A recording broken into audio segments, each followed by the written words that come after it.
Bonjour chers abonnés, bonjour chers internautes.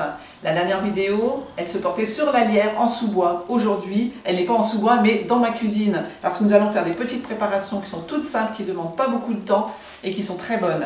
On va faire du fromage frais à la lierre. Moi j'ajoute un peu d'échalote, ça donne un peu de goût, sel et poivre, vous verrez c'est très bon, sur des tosses, dans des champignons farcis au four.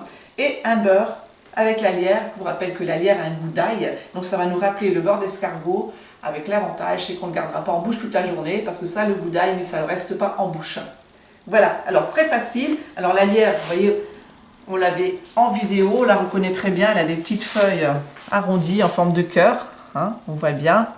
Voilà, ça fait des longues tiges, en sous-bois, donc en toute saison, hein, vous la trouvez. Alors on va commencer par notre fromage frais, donc un fromage frais nature. Ça peut être aussi un fromage de chèvre, moi je l'ai pris frais, pas chèvre. On y ajoute la lierre que l'on a hachée, on va garder un petit peu pour le beurre, et moi j'y ajoute de l'échalote. Voilà, on va mettre un peu de poivre. Voilà. Le sel, on va pas mettre le sel parce que le fromage est déjà salé. Après c'est à convenance. Voilà, on mélange tout ceci. Alors vous pouvez le conserver plusieurs jours au frigo, sans problème. On va rajouter encore un peu de la lierre. Voilà, un petit peu d'échalote. Voilà.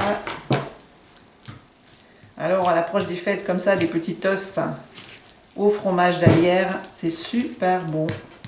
Et je vous parlais des champignons tout à l'heure, c'est pareil, les petits champignons de Paris, vous enlevez la queue du champignon, vous fourrez avec ce petit fromage et vous mettez au four, à four très chaud pendant 5 minutes et c'était délicieux.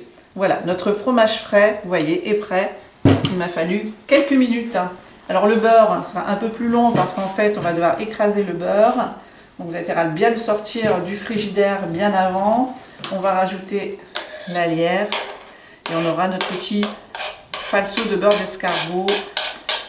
Super bon.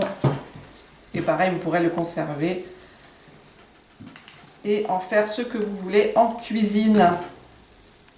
Voilà, en quelques minutes c'est fait. Le fromage frais à la lierre, le beurre d'escargot à la lierre et je garde quelques feuilles pour mettre dans les salades, dans les pestos, dans les petits jus qui vont bien. La lierre, c'est très bon partout. Bon appétit! Ah, Jacques? Ah oui, à très bientôt pour une nouvelle aventure. En attendant, portez-vous bien. Au revoir. Au revoir.